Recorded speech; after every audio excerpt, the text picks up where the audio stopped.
Mrs. Stratt, how far is Carrier from closest land? Dmitri asked. About 300 kilometers, she said. That is good. Wait, why? I said. Why is that good? Dmitri pursed his lips. It is good. Time for science.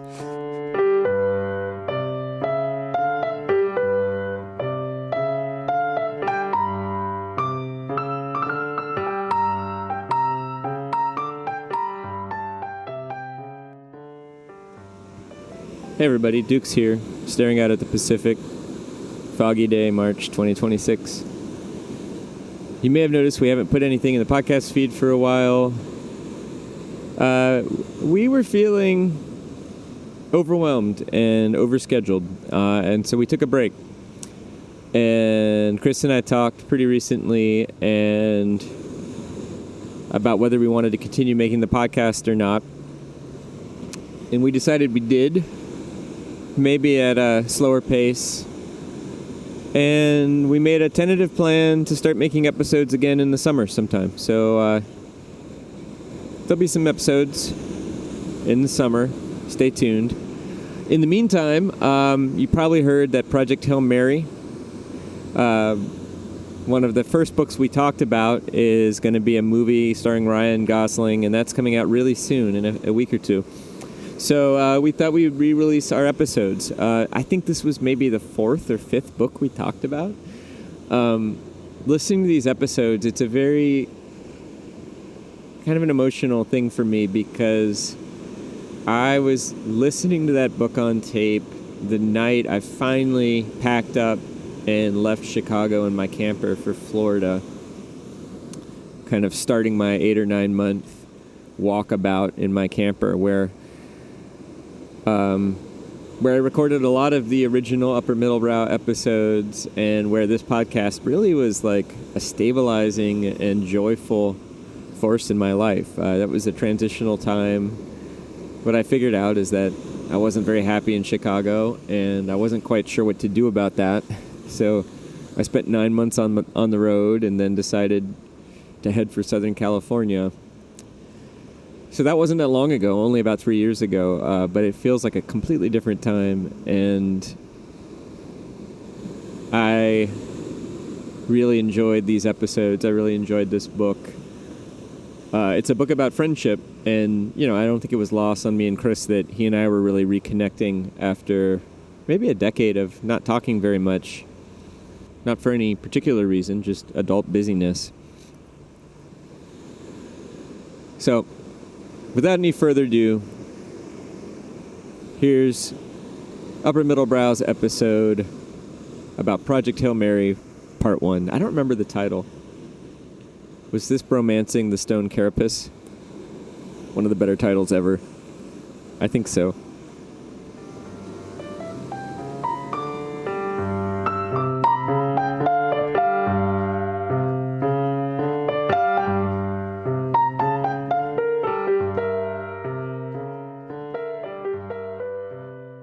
But anyway, I have a refrigerator in the camper that came with it that I've assumed was dysfunctional. And the guy I'm camping next to, who goes by Hawk, who is from sort of upstate New York, and one of the things he does is RV repair. He's like, oh, this is a good one. I think we could get this one going. Again, it is awesome. A propane-powered refrigerator.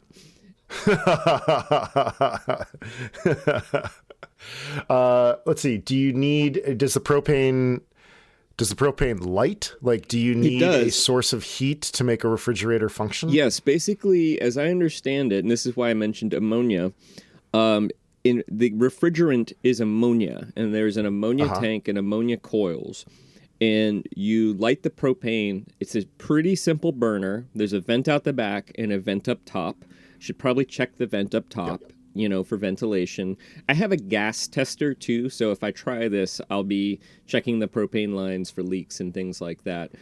Basically, as far as I can tell, it just heats up the ammonia and pressurizes it, and that sends it under pressure through the coils, and somehow that makes... Okay. I don't understand how heating it can make it cold. But I mean, yeah, I mean, like...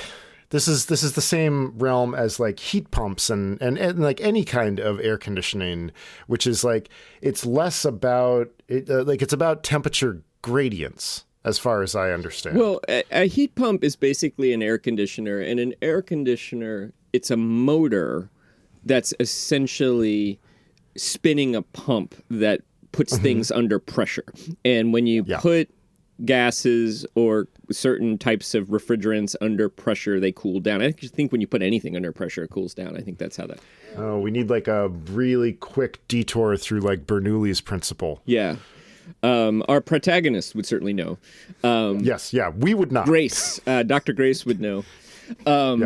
It may need a repaired thermocouple. I may need to sort of do it longer. I might just give it a good cleaning and see if it works. But it would actually be really amazing to have a propane fridge. I also... You're kind of doing like, you're sort of like living out our novel at the moment. You're like traveling across the country in a sealed container, fixing things. Yes. Like, if I had to do this, but going outside would kill me.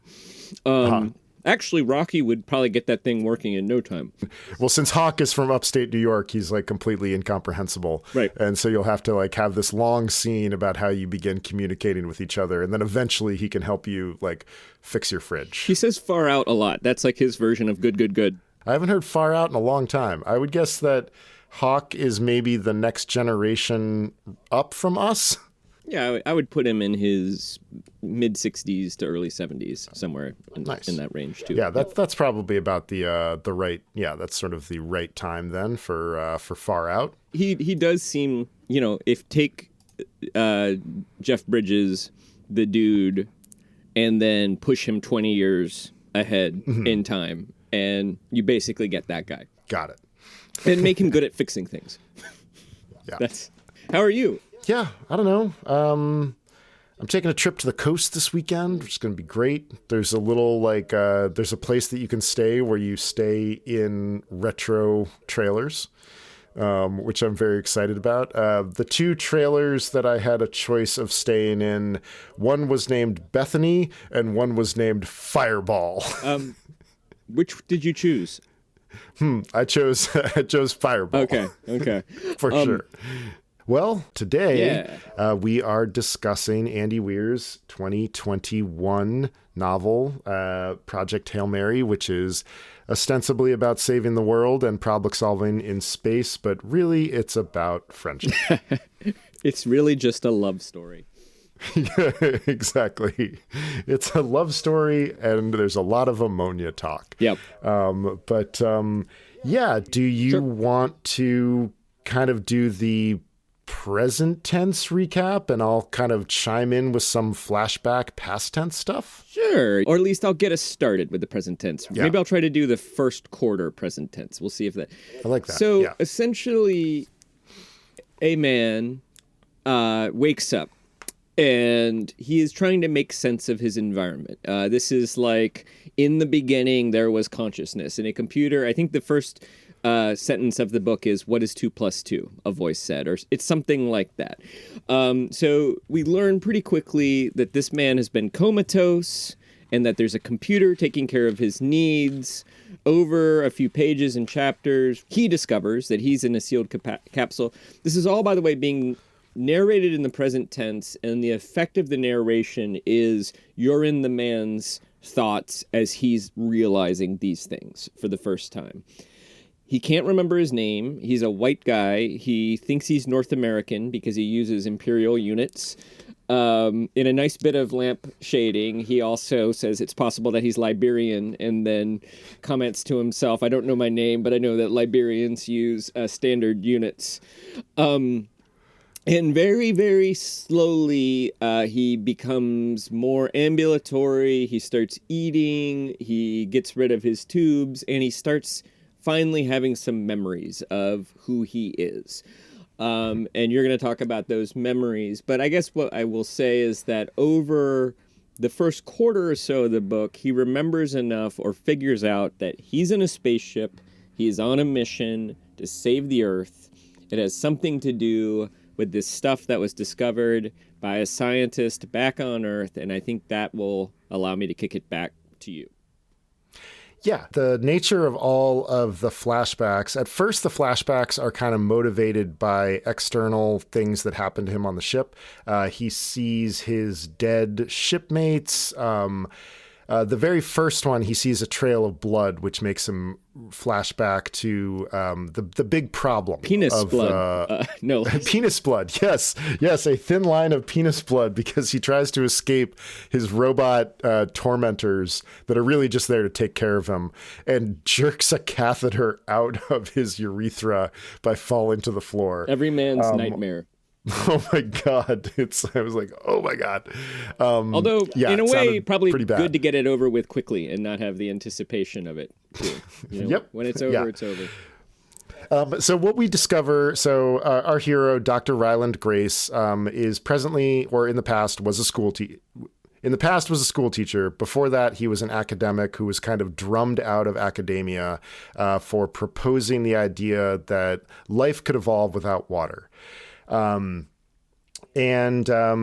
He discovers from a friend of his that basically the sun is going to die. The sun is dimming, and it's dimming at a rate that in the next 30 to 40 years, it will dim appreciably enough to force an ice age and, mass crop failure, famine, war, all the bad stuff. And due to a series of kind of coincidences about his own background, he gets involved in the Project Hail Mary, to save the Earth. The problem is that a organism is infecting stars in the local cluster near our solar system. And if a star is about 8 light years away, that's far enough for this organism, which he coins the term astrophage for sun eating. It will get there and start feeding on that particular star and basically destroy the solar system that sun warms. And I will kick it back over to you for the stuff that happens while he is on the ship in the first half of the book. Cool. Yeah, and maybe to add to that too, a lot of the flashbacks involve his interactions with other characters who are sort of mostly minor characters, although I would say one is a classic Captain Happen. Strat, is that her name? Yeah. Strat. Eva Strat. Eva Strat. Which means, which is just Eva Street. Yeah. In Flemish. Well, Dutch. maybe a street is the fastest way to get to where you need to go. Hail Mary, full of grace. Some of the names are allegorical. I'm not sure about the other ones. So in the capsule, in the time period that we experience, he has a moment where basically the ship starts decelerating and slowing down. I have to remind myself of what happens. When it slows down, he enters into the solar system they're going to. I believe that's Tau Ceti. And because there's something about Tau Ceti that seems interesting to the scientists on Earth, I think specifically the astrophage is not diminishing the star as efficiently as it is with other stars or something. So they want to try to figure out what's going on there. And to make a long story short, when he gets there, he finds another alien spaceship. And we meet Rocky, who is kind of like a spider with 5 legs, about as big as a Doberman, with kind of rock. His atmosphere is extremely hot and ammonia. Rocky is the only survivor of his spaceship, and he is not really a scientist, he's an engineer. He's really good at fixing things. And rather quickly, Grace and Rocky start learning each other's language, strike up a friendship, and make a plan to work together to try to figure out what is going on in both of in this star system, in Tau Ceti. Rocky manages to kind of dock his ship to the Hail Mary, They start interacting. They develop an interesting form of communication since Rocky has two mouths and speaks in sort of chords. Grace has to sort of, he programs a computer to figure this out. And I think in our section, the kind of last major plot point is that Grace remembers that, oh, in fact, this is a suicide mission. Ironically, the fuel is the thing that's threatening civilization, astrophage, which is an incredibly powerful battery. It stores tremendous amounts of energy. There's not enough astrophage for them to get, for the ship to get back to Earth. So the plan is for him to die there.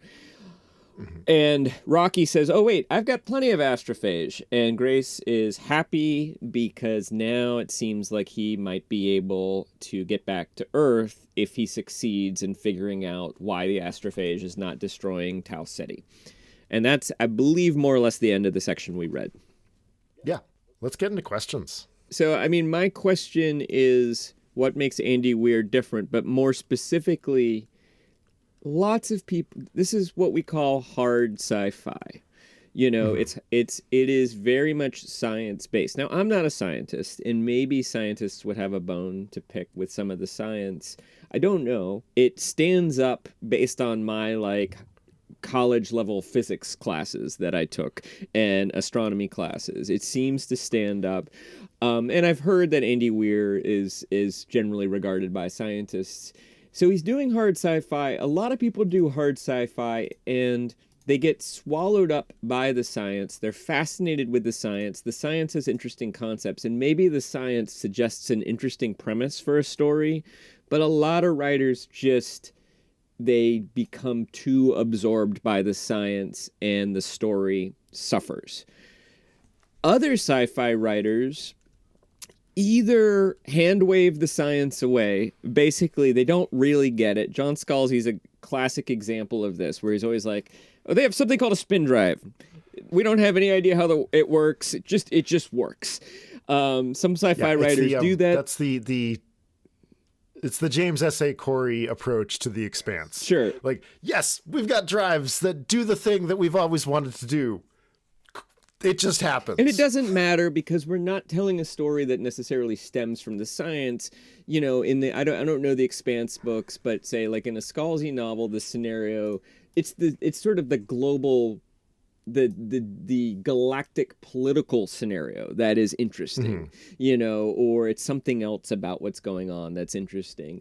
You know, Ursula Le Guin, one of my favorite sci-fi writers, is anthropological. She doesn't really explain the science either, although there is some scientific grounding because her ships don't go faster than light speed and relativity is a factor, but she doesn't explain how they work. She doesn't explain how instantaneous communication works because she's really interested in the kind of anthropological encounters with the aliens. You know, that's all. The ships are just there to get humans interacting with aliens so interesting cross-cultural things can happen. But Andy Weir is able to use the science to drive the narrative. And he's able to make the science enhance the narrative and the narrative to enhance the fascination of the science in a way that I feel like I don't know anyone else who does it that well. And I'm just like, how does he do that? What makes him, so many writers try to do that, and he is so good at it. And what is it that makes him so good at it? I think that's I mean, I don't know how many millions of dollars he has made from his writing of The Martian and Project Hail Mary, but that number of dollars it's that $1 million question. If that number is N, then that is the $N million question. Exactly. As Ryland might write it on a chalkboard. You know, this has been my, I kind of sent you a little joke about a title for one of these that the one of our titles could be Project Hail Mary, Math's Position. Yeah. And I mean that really like just glowingly because I am so impressed by his ability to take hard concepts and transform them into narrative. Larry Niven was pretty good at that. Mm-hmm. Some of those writers of the like 70s, like silver era of like big hard sci-fi, Frederick Pohl, Robert Heinlein. I was going to say Frederick Pohl too. Like Gateway is another. And this has got a kind of a gateway feel to it, too, if you ever read that book. But I would guess that this, I don't know anything about his process. I would love to know more. Writing like this, where there are difficult concepts that get conveyed in such a way that it's like drinking water, takes like so much drafting. Yeah. That it just takes a lot of time and a lot of like, okay, what's the most important piece of information here?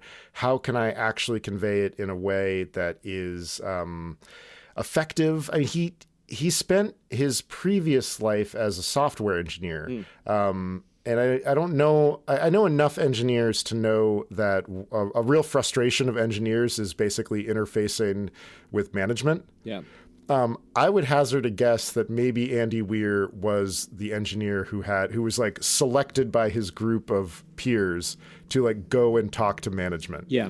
Because I get the sense that he probably is really good at conveying difficult, heavy topics in a really clear and straightforward manner. Well, and as you're saying that, I would agree with that. And I think, too, engineers, science-minded people get excited about science because they understand the science. This is a hypothesis. Because there is an emotional stake to the science. It has stakes that the rest of us could relate to. But often the engineers, those stakes are so intuitive that they're not consciously aware of them. And I think Andy Weir can see the connection. But what's your reading that illustrates the concept? This is the section when he is on the Chinese aircraft carrier. Side note, his handler, Eva Strott, has kind of assembled a crack team of worldwide scientists aboard a Chinese aircraft carrier to do a lot of experiments on astrophage in order to get Project Hail Mary going. Yep. And they've discovered that probably astrophage could be used to power a spaceship of some kind. The plan is to send that spaceship to this other solar system to figure out why it's not dying. And they have given the job to a team of Russian engineers, and they are about to test the spin drive for the first time. Mrs. Stratt, how far is carrier from closest land? Dmitri asked. About 300 kilometers, she said. That is good. Wait, why? I said. Why is that good? Dmitri pursed his lips. It is good. Time for science. He pushed a button. There was a muffled whoomp from the far side of the bay, followed by a hum, and then nothing. Experiment done! He leaned forward to read the screen. 60,000 newtons of force! He turned to the other Russians. 60,000 newtoni! They all cheered. Strat turned to me. That's a lot, right? I was too busy staring slack-jawed at Dmitri to answer her. Did you say 60,000 newtons? He pumped his fist into the air. Yes, 60,000 newtons, maintained for 100 microseconds. Oh my God, from that little thing? I started to walk forward. I had to see this for myself. Dmitri grabbed my arm. No, you stay here, friend. We all stay here. 1.8 billion joules of light energy was released. This is why we needed vacuum chamber and 1,000 kilograms of silicon. No air to ionize. Light goes directly to silicon block. Energy is absorbed by melting the metal, see? He turned the laptop toward me. A camera feed from inside the vacuum chamber showed the glowing blob that was once a thick plate of metal. Whoa, I said. Yes, Dmitri said. That Mr. Einstein with his E equals MC squared. Very powerful stuff. We will let the cooling system work on it for a few hours. Use the seawater. We'll be fine. I just shook my head in awe. In just 100 microseconds, that's 1/10,000th of a second, Dmitri's spin drive melted a metric ton of metal. All that energy had been stored up in my little astrophages, slowly harvested from the carrier's nuclear reactor heat over time by my breeder. I mean, the math all checked out, but to see it actually demonstrated like that was another thing entirely. Wait, how much astrophage did you use there? Dmitri smiled. I can only estimate based on thrust generated, but was close to 20 micrograms. I gave you 2 entire grams. Can I have the rest of it back, please? Don't be greedy, Strout said. Dmitri needs it for further experimentation. She turned to him. Good work. I stared at Dmitri. If you set off all 2 grams of that sample at once, he shrugged. Whoosh! We're all vapor. All of us. Carrier 2. Explosion would make small tsunami. But 300 kilometers away from land, so it's okay.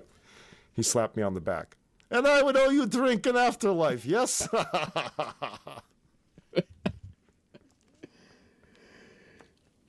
Well, what makes that work? Yeah, that is such a good question. He gets a lot of mileage from his asides. Yeah. In just 100 microseconds, that's 1/10,000th of a second, he's constantly giving... He does what a good teacher does. Like, he keeps things interesting, but adds enough contextualization along the way, but not too much for it to turn into a technical treatise. And I really think that's why Ryland Grace works as a narrator, because he's a teacher. Yep. And Andy Weir has done a really masterful job of kind of suiting his action and his characters to ways that work together. So I need a narrator who spins out difficult concepts in a understandable way. Great, make him a science teacher. Like, that person is going to be able to do that. And the fact that Andy Weir can kind of chameleon into that voice and that understanding is pretty remarkable. So, as you're saying that too, one thing that occurs to me is he's giving us a lot of... He's giving us a scale for these things that we can wrap our heads around. We can imagine a Chinese aircraft carrier 300 kilometers from any landmass. And then we can imagine a vacuum chamber inside of that with a thick plate. And then we could be like, all right, 2 ounces. Well, 2 ounces, I know what 2 ounces is. That's like a quarter of a glass of water. So it's that would be enough to vaporize the entire aircraft carrier, but a tenth of that, or 2% of that, is enough to melt, some solid steel. And so you actually, I think part of it is he's also doing what a good math teacher does, which is he's merging scene with science in a way that gives us scale, so we can kind of follow along that scientific reaction. Another thing I think I wanted to add, and I might cut another one of my questions, is, I've been listening to some of our recent episodes that come out. We've thrown around the terms lamp shading and hand waving a little bit. And my contention would be he does almost no hand waving, and he does the classy version of lamp shading. And I'll tell you what, I wonder if we use those terms exactly the same. I'm not sure if we use them exactly the same way. I think it's similarly, but my understanding of hand waving is there's an implausibility of some sort in the story. Writer's aware of it. The writer doesn't want it to bag the story, so hand waving is like, don't look at that. Look over here. Yeah. Here's something else. Just don't worry about it. Yeah. Just don't stop asking questions. And it's sort of like, let's not address it. Let's just move on to something more exciting and hope that you didn't notice it happening. And there's some famous examples of that in movies where it's like, I think they also talk about the refrigerator moment where you're kind of like opening the fridge, you've got home and you're like, wait a minute. How did the thing get in the place where the thing was that allowed the Deus to, and then my understanding of lamp shading is that it's basically the opposite tact, where there is something implausible that's happening. It could be a character behaving in a weird way. It could be something supernatural. It could be something that doesn't... her powers might be an example of something like that. Lamp shading is drawing attention to it and basically saying, reader, don't worry. I know about this, and it's okay. And I think the classy version of it is where basically you have characters who are either offer an explanation for it, or B, you can tell it's implausible in their world too, and they're reacting appropriately to something implausible. So people reacting to Strat's sort of godlike administrative powers and being like, "What, she can do that?" To me is kind of an example of lampshading, because it's like, this is kind of ridiculous, and he's saying, "Well, yeah, it is ridiculous, and people are behaving as though it's ridiculous." The less classy version of it is where the author sort of Jimmy Fallon like in Saturday Night Live just kind of like smiles at the camera and mugs a little bit, just kind of is like, you got, right. Sort of winks at the audience. Well, because I think in that strategy, what you're saying to the audience is, this is all a joke. Yeah. And so that can work in certain circumstances, sure, where it is maybe comic, or the project that you're after, like the thing you're trying to do is draw attention to implausibilities for some other comic reason or something like that. It's fine in The Hitchhiker's Guide to the Galaxy. Totally. Or satire, right, which is a perfect example. Like The Hitchhiker's Guide to the Galaxy is a satirical novel. Right. And so you do want to draw attention to the absurdity of, of whatever situation the babble that is going fish. on. Exactly. Yeah. I haven't thought about the babblefish in 30 years. Well, and do you remember how it's lampshaded away too? I don't you put the babblefish in your ear? Isn't that how it works? You put it in your ear, and then you can understand any language. And then there's this aside where the narrator explains that this was cited as a proof for the non-existence of God. And the argument went like this. God says, "I refuse to prove I exist, because proof denies faith. And without faith, I am nothing." And then someone else says, "But the babblefish is a dead giveaway, because only God could create something like that. So therefore, you've proved you exist, which means, according to your own logic, you don't exist. Poof, you're gone." And God disappears in a poof of logic.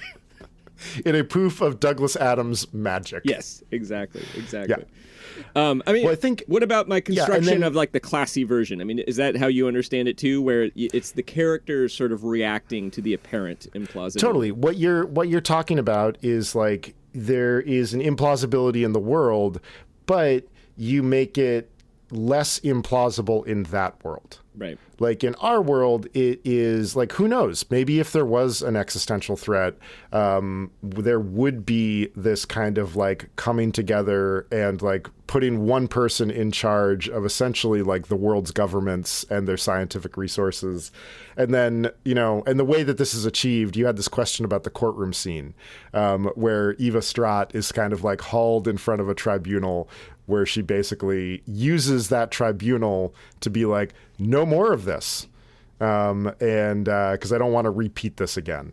I think he does a really good job of that in this book, of getting us to see that, sure, there are implausibilities, but there are implausibilities that are consistent with this world that he has made.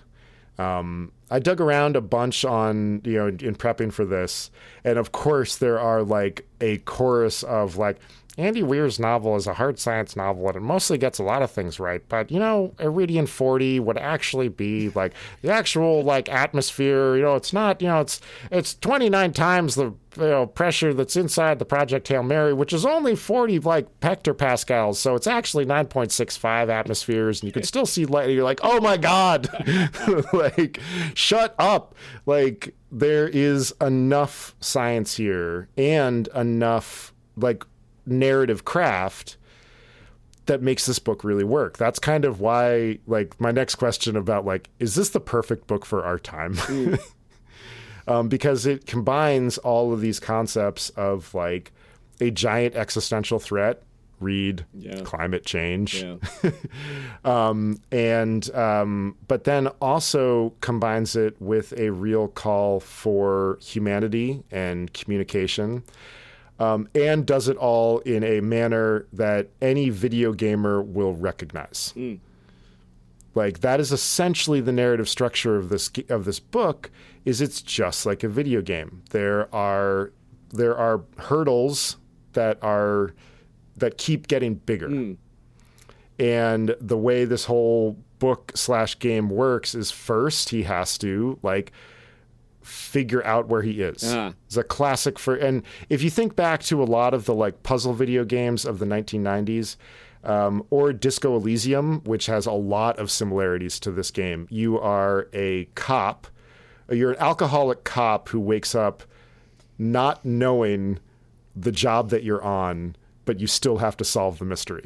And amnesia is a really strong through line in a lot of like crime and mystery novels, because of course that makes perfect sense for a mystery novel. Like, what's more compelling than like trying to figure out a mystery where, the person who's trying to figure it out also doesn't have any memory. Memento is a great example of that. Yeah. Well, and the other thing the amnesia is doing is one senses he's remembering it more or less conveniently for us as the reader chronologically, which is helpful. But he is also, the emotional quality of the memories they raise the stakes. So at first, he doesn't know where he is. Then maybe he thinks he's in quarantine. Then he figures out he's on a mission. Then he figures out, he's responsible for saving humanity from disaster. That's a lot of responsibility.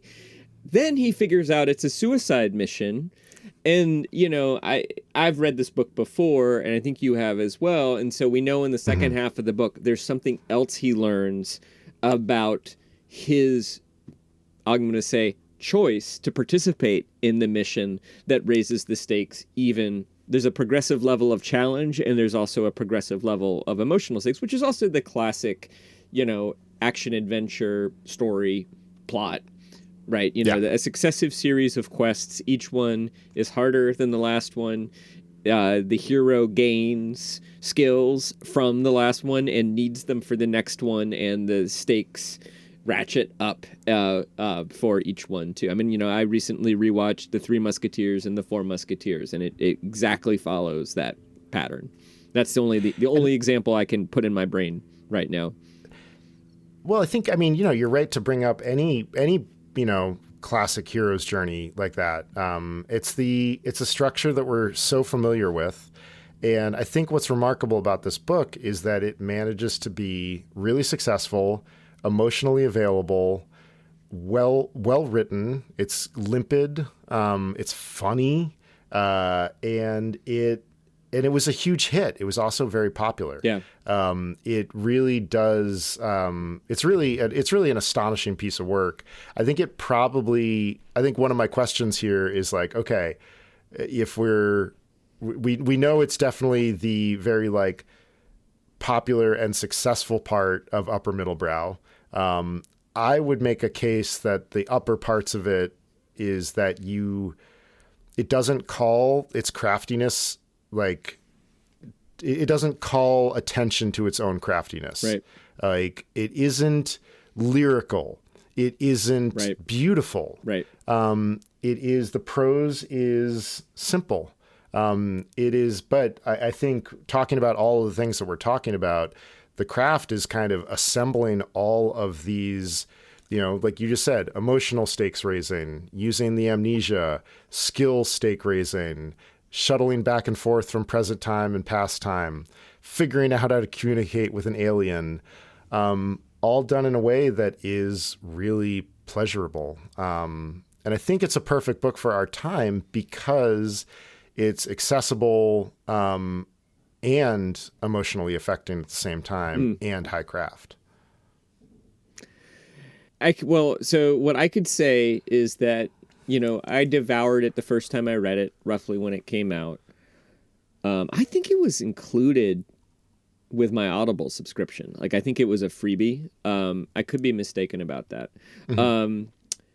And this time I was trying very hard. As you know, I am working from the road in Florida, and I found a renter to rent my apartment for 4 months. But I had to get all of my furniture out, and I had to get all my stuff packed, and I had somewhere I needed to be, and I had to be out of the house.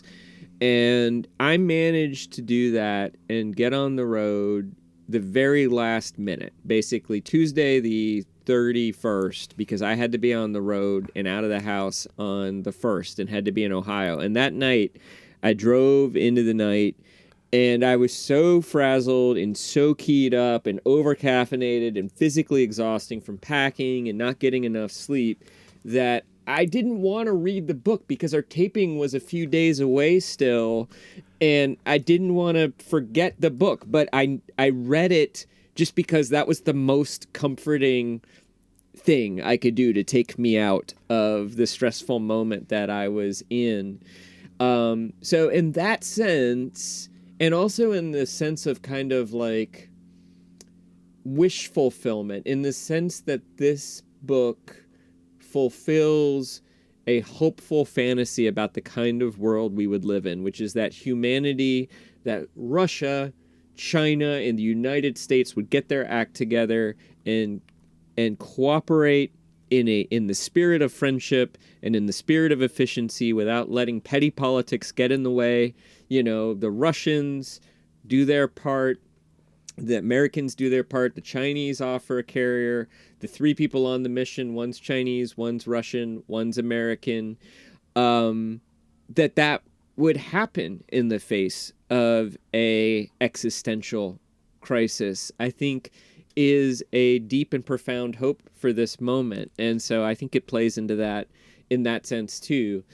That said, when you use the word perfect book, that it makes me, I think I want this to be an ongoing question, because it raises the question for me, what is the perfect book for a moment?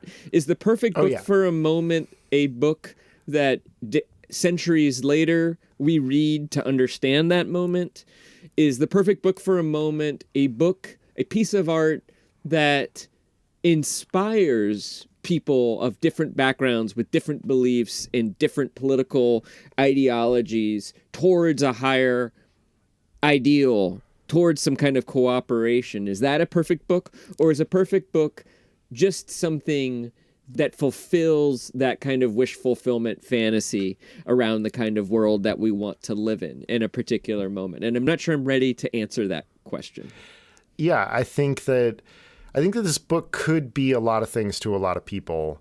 And the reason why I'm so drawn to it and like hopeful about it is that I do think a large group of people could find a lot of worth in it for different reasons. Just like you said, maybe this is a book about like hopeful international cooperation in the face of an existential crisis. Maybe it's a book about friendship in space. Yeah. And like the ability to communicate with somebody that you meet and don't share the language, but find a way to a really deep and lasting friendship. Right. And I think it's the reason that I use that very hyperbolic term is I think that he has managed to take what is a pretty normal tropey plot, like save the solar system. Yep. And through his combination of like skills and backgrounds and his own craft and his own writing is make something that could be worthwhile to a lot of people, which, is certainly never going to be perfection. But in these days of sort of like, enemy and polarization and division and people not getting along, it's pretty darn good. Yeah, and when you use the word perfect, I agree, it's the way that the book is put together that makes it superior. It's not the lyrical prose. That said, there is something lyrical, maybe not lyrical, but there is something, the first person narration, you get to know Ryland Grace very well, and his voice feels very real, very alive, and what he's experiencing at a given moment. His emotional experiences of any particular moment feel very. They're not. It's not profound emotional metaphor like some writers do well. It's what you do well, and other writers do well. It's more just kind of, it's dialogic. It's a man talking to himself, sort of the way I talk to myself, when I'm out on the road. I mean, I don't actually, my lips aren't necessarily flapping, but I'm thinking this kind of dialogue to myself. And I think it is almost perfectly constructed. The reason I have a question about the courtroom scene, I believe that's the only scene in the first half of the book that breaks from the convention of either Ryland Grace's first person narration or Ryland Grace's flashback where he's remembering something and he's present. I don't think Ryland was at the courtroom. And I think it's the only time where we have a moment where it's just like a third person omniscient narrator. And I did notice that. And I'm wondering if you noticed it too and if it bothered you at all. I don't think I noticed that it shifted into third person, or if that Grace wasn't present. I need to go and I might be wrong about find that. it. I might be wrong. Maybe he was in the corner watching all of that. That would be so strange if he was, though. You know, like that would be. I think that would actually be like more implausible and would be more alarming. Yeah, as like because you're like, well, why the hell would she take him? It is. I mean, to me, it does stick out when you develop a narrative convention and break from it and only break from it one time. It does. It is sort of like a field of, you know, it's like a bloody dead deer on a snowy mountain pass, you know? It draws the eye. I'm looking at it. I'm looking at it right now. There's no clue that Ryland is doing the narration. Yeah. It still exists. It feels like his voice. It still feels like Ryland's voice. But it is almost all dialogue. But you're right. And maybe part of the reason why I didn't notice is because it's so tonally consistent with the rest of the book. But yeah, now that you're pointing it out, you're like, what the heck? This is a step out of his narration into something else. And it is odd. Yeah. Very odd. You sort of alluded to this earlier, but do you see that scene's function as a kind of lampshading, as a kind of explanation of Straht's, a kind of acknowledgement of the audience's potential incredulity of Ava Straht's powers? I don't know if it is necessary. Like we've sort of, I think the scene that really conveys that is when we end up in Norway. Yeah. with Grace alongside, and basically with Eva Straht press ganging Dr. Locken into the service of Project Hail Mary, and Grace like looking at this other scientist who up until the middle of the scene was kind of his adversary, and Grace just being like, you'll get used to it. Yeah. And I really do think that, you know, I don't really see what this is here for. I think I agree. I think I've come to your conclusion, which is that it's not necessary, and it is, you know, it's almost like Ava Straht is kind of flexing her power, and it's kind of like maybe Andy Weir's flexing a little bit too. You know, he's just like, I'm tired of, you know, do you know, like just like, I can do this, so I'm going to do it. Yeah. I'm reading a book right now called Trust Exercise, which is absolutely unbelievably good. And it's really messing with my head. And a friend of mine suggested I read it after reading the first chapter of the novel that I'm working on, and I stayed away from it for about a year because I was like, oh, I don't want it to like because it's about actors. There is a section in the middle of the book where it changes perspective, sometimes within sentences. Oh. And it works somehow. And it does feel a little bit like a flex, but it also feels like it fits perfectly with the mood and the tone of the book and what it's trying to do. And it's not distracting. And I don't know how in the world Susan Choi pulls it off. But I mean, like, I just sort of wandered through this courtroom scene and was like, oh, cool. Like, it's fine. You know, I kind of enjoy Eva Straht, like sort of flexing her international powers. But yeah, you're right. I think it probably could have gone. It seems like he needed, maybe it's here for a piece of pacing, because we go from him realizing that Rocky, the alien, is a scientist, as like Rocky is like hurting himself with a melting tape measure. Yeah. It was a very, very funny scene. And then we jump to, there's a time skip, and Grace is like eating a peanut butter tortilla and figuring out how to communicate with Rocky. So maybe he needed something there for a piece of pacing. That's a really good observation of yours. It is a almost perfectly pieced together puzzle of plot and unfolding, and that is no easy feat. And so you would expect there to be some, cracks here and there, and that's the only one I found like that, where I was like, yeah, this is maybe this one small flaw. We've talked a lot about what's plausible and what's implausible. And I kind of want to hazard a guess about this book's nature. So there's a lot of coincidences that are necessary to make this story and any story function.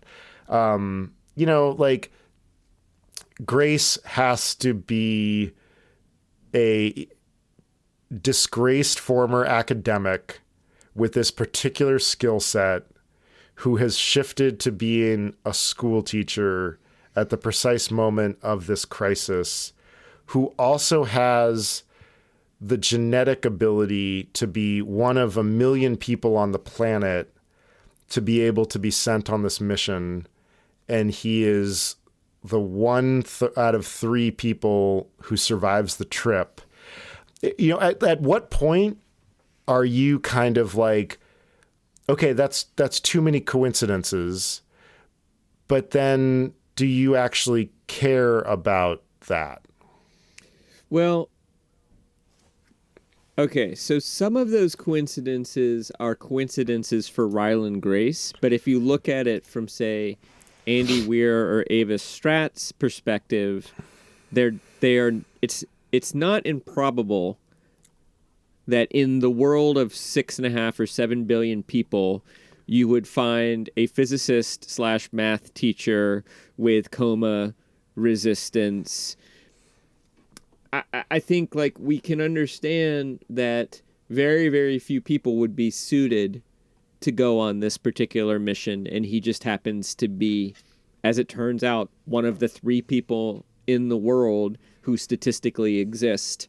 In the same way that there must be somebody in the world who is left-handed, has 3 gold teeth, is missing 1 toe on their left foot, 2 toes on their right foot, and is redheaded. Like, do you know what I mean? Like, there must be somebody like that in the world.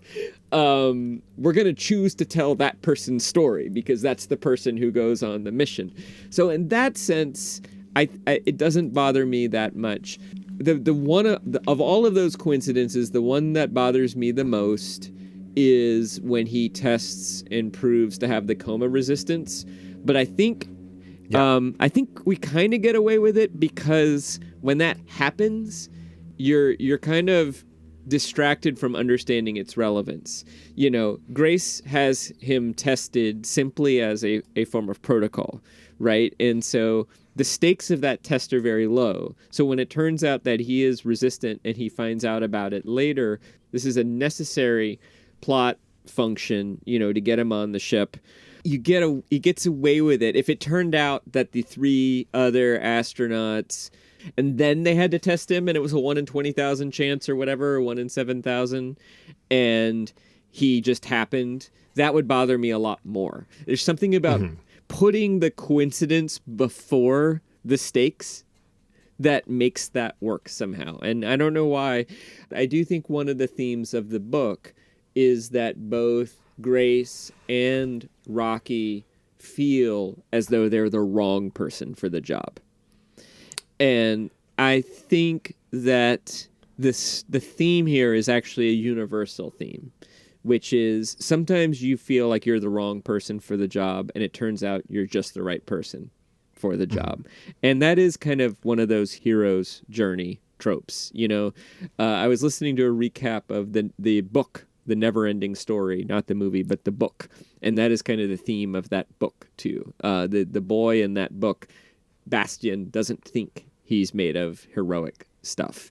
But he certainly is, yeah. And it turns out that he is, too. And so I think that, you could apply that to a different set of skills.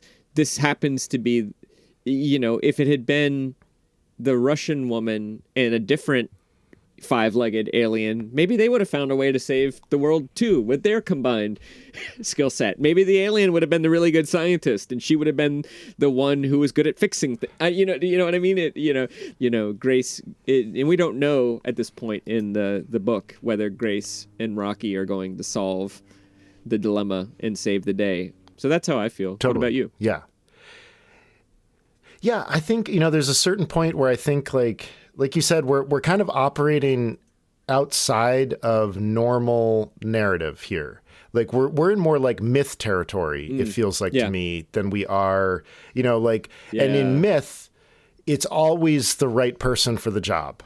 Like Perseus is perfectly suited to the things that he needs to do to be Perseus. Because you're not going to tell the story of the 17 other people who went into the labyrinth and got eaten by the Minotaur or whatever. Exactly. Yeah. That's this a endless bummer. Story of people that get turned to stone by the Medusa. By the Medusa, yeah. I mean, there are chunks of the Iliad where you're like, oh my God, more dead people and their lineages. But that's a different world there. Yeah. But yeah, I think one of the things that I'm so impressed by about this book is that it does feel like a piece of contemporary myth making. In the same way that The Great Gatsby becomes a piece of American myth making, and we could talk about a lot of real classics of literature that do the same thing, that sort of eventually rise to the level of myth. Star Wars. Sure. I mean, yeah, Episode 4 is a piece of contemporary myth making that's important to a lot of people and provides the same role that myth is supposed to do, which is to sort of elevate human existence from the pedestrian and the mundane. Yeah, I think that's right. And I think it attempts, and it'll be interesting to see, because sometimes there are stories that are perfectly great. You really enjoy them when you read them or you watch them, and then they don't stay with you. And you're not like, oh man, I'm going to read Project Hail Mary every 5 years. Mm-hmm. Other times they stay with you, and I don't know which it's going to be. And I feel like it's often hard to know that. I mean, as kids, we watched Star Wars, and it was a huge deal to us. Mm-hmm. I think many movie critics saw it as a groundbreaking breakthrough in special effects, but not something that was going to impact storytelling in cinema forever. And I think it's hard to know that. I think it's really, really hard to know that. And every now and again, you'll go back and read a review of something, and you'll be like, wow, that critic nailed it. I read Roger Ebert, by the way, gave a very positive review of Star Wars. He reviewed Karate Kid, and he was like, this is a great movie. The charisma between Ralph Macchio and, Pat Morita is really palpable. It's a great story. It's very well told. It's well shot. And, here we are now and coming up on the 5th season or 4th season of Cobra Kai. And that story got in our generation's DNA such that they're still telling it, basically. I think it's hard to predict, I guess is what I'm getting at. Yeah, I think you're right. I think this story has the pieces of it. It'll be interesting to see what the movie does, if the movie kind of hits in the same way. You've got a reading about First Contact, which I'm looking forward to hearing. Yeah, and I think actually this reading kind of summarizes everything, or it speaks to everything we've talked about up to this point too. So I'll just get into it. So this is a moment where Grace has been, he's arrived at Tau Ceti, he's looking at the Petrova line, and then something blocks his view of it. And he thinks there's something wrong with his sensor equipment or something like that. And so he starts playing around and basically says, oh, you know what? He's been looking on infrared. He'll just switch to visual because maybe there's like some space junk out there or some dust on the receiver or something. So here's the reading based on that. I press the toggle button, and that's when I see it. There is an object blocking my view of the Petrova line. It's right next to my ship, maybe 100 meters away. It's roughly triangle shape, and it has gable-like protrusions along its hull. Yes, I said hull. It's not an asteroid. The lines are too smooth, too straight. This object was made, fabricated, constructed. Shapes like that don't occur in nature. It's a ship. Another ship. There's another ship in the system with me. It's nothing like any spacecraft I've ever seen. The whole thing is made of huge, flat surfaces. The worst possible way to make a pressure vessel. No one in their right mind would make a ship that way. No one on Earth, anyway. I blink a few times at what I'm seeing. I gulp. This is an alien spacecraft made by aliens. Aliens intelligent enough to make a spacecraft. Humanity isn't alone in the universe. And I've just met our neighbors. Holy fucking shit. End of chapter. And we should say, Ryland Grace does not swear. This has been established. Maybe it's because he's a math teacher. Or he'll say golly. There's a moment where he describes the catheter hurting like a mother fluffer. So up to this point, there's a very funny moment early on when he says like fudge, and then he's like, "Am I deeply religious? Do I have like small kids? What?" Yeah, what's going on here? Yeah, because he's habitually swearing, but he doesn't remember who he is.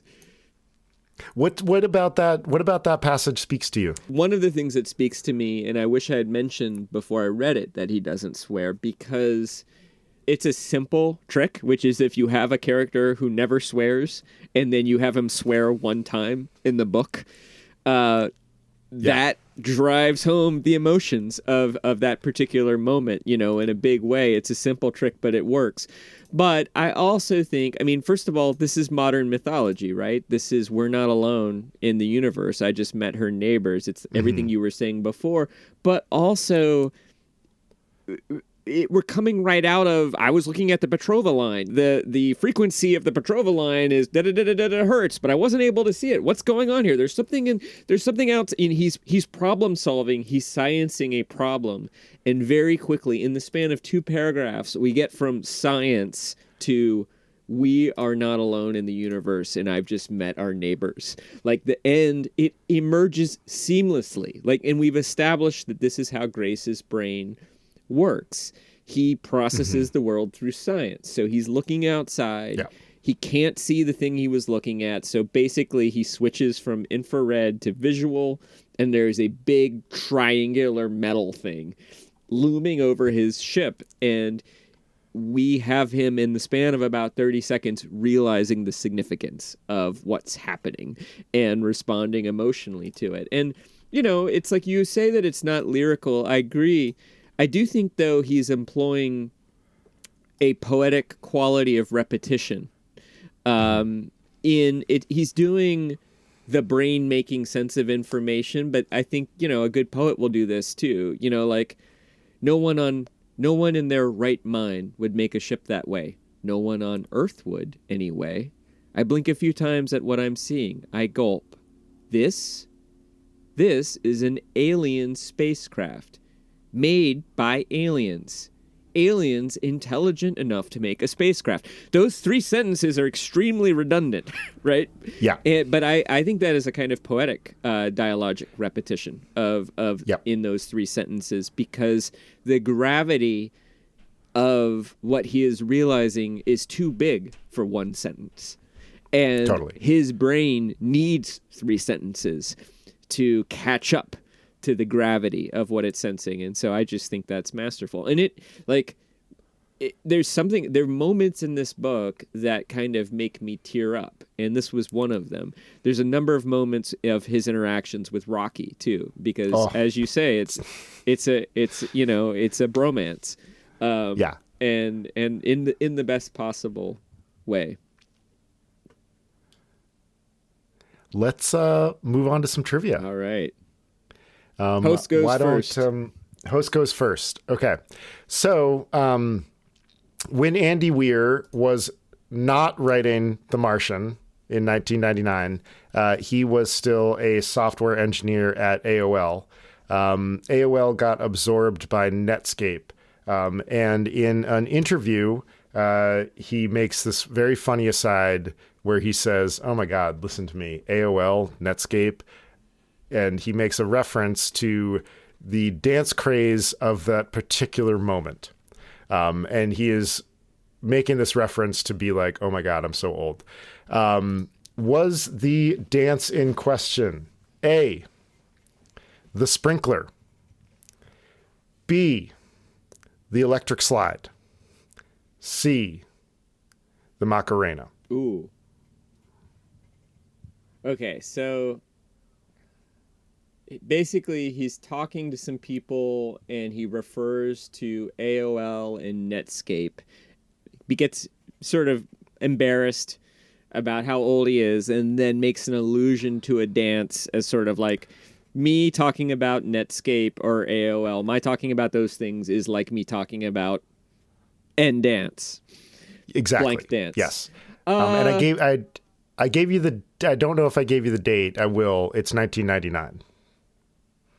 The date of the dance or the date that he has this interaction? The date that he's talking about. So this particular time in his history that he's referencing when he worked at AOL, it gets absorbed by Netscape, and the dance craze of that particular moment was one of those 3 options. Oh. And your job is to tell me which of those dance crazes was ascendant in 1999. Okay. You made it, I think, a little bit easier, because the electric slide was more like 88 or 89.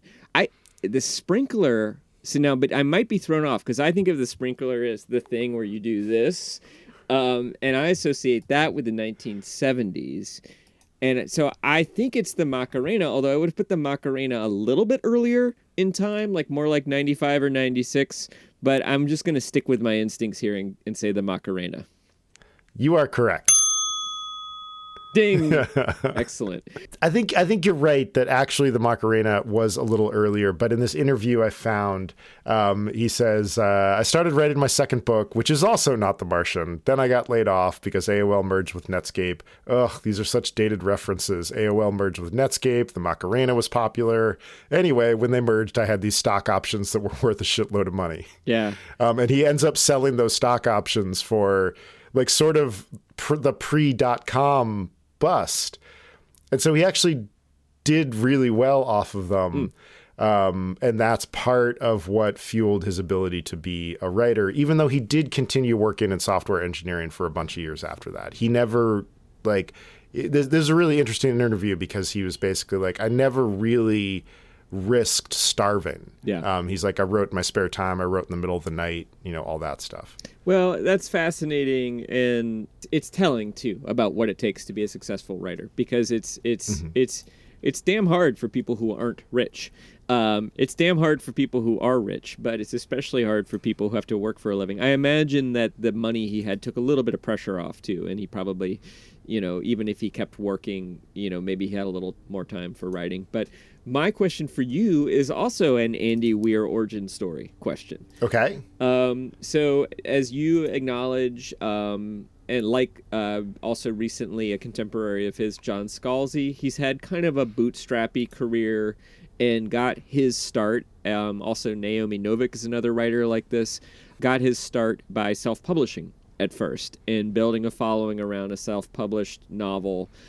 I believe that was The Martian, which he published on his website, sold for cheap. That eventually got a proper book deal, but part of that journey is that he also, during this time, wrote a popular bit of fan fiction for a pre-existing property.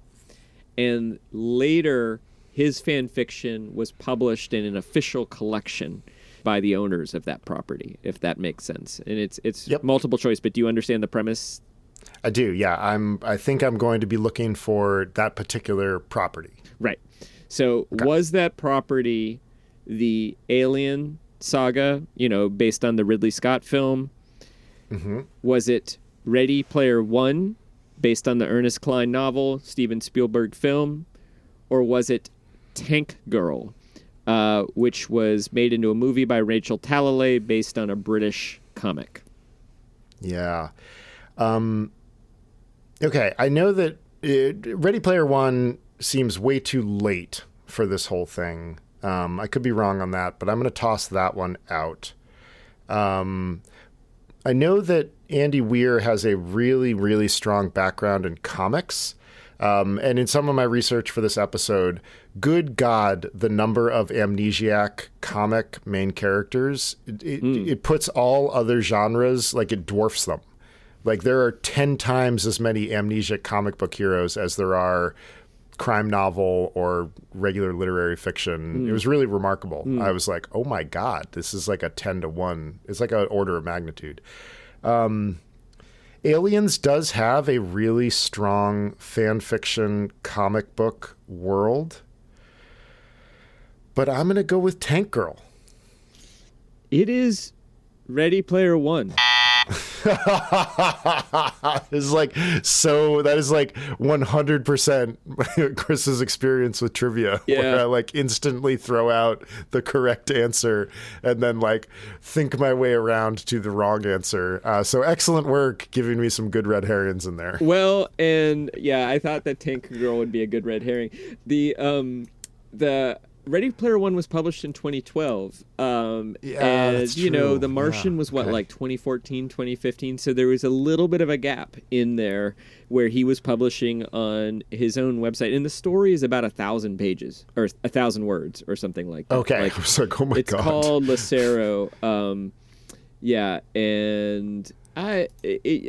And you may have to fact check me because I looked this up 2 weeks ago since we had an earlier taping, but I'm pretty sure I'm right. I certainly know the story's called Lucero, and that it was published. Now I don't know. Maybe he did a Tank Girl fanfic too. In which case we'd have to give you a retro ding, or like a combination buzz ding. Yeah. Well, no. I mean, if you're right, you're right. Want to tell our listeners what is coming up next? Coming up next is the second half of Project Hail Mary, where we learn exactly why Ryland Grace was picked for this particular mission, and whether or not he and Rocky can save their respective planets. Well, thanks everybody for listening. Please, as always, rate and review us.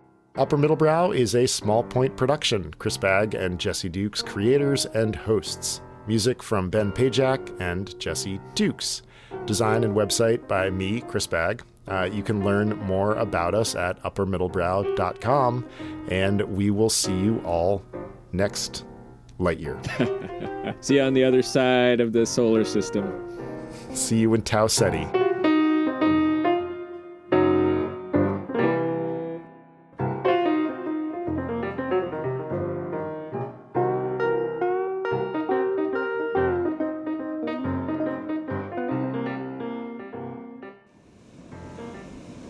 So there you go.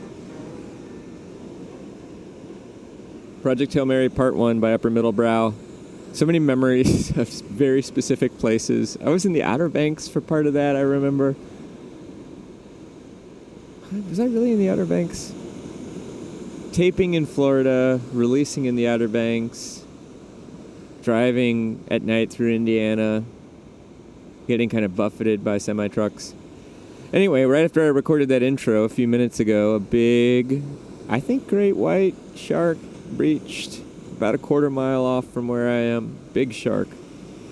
Maybe it was a thresher shark, but it had mass. It had volume. It was a big boy. They're out there.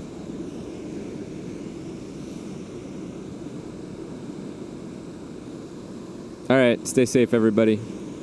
Say hi to the sharks.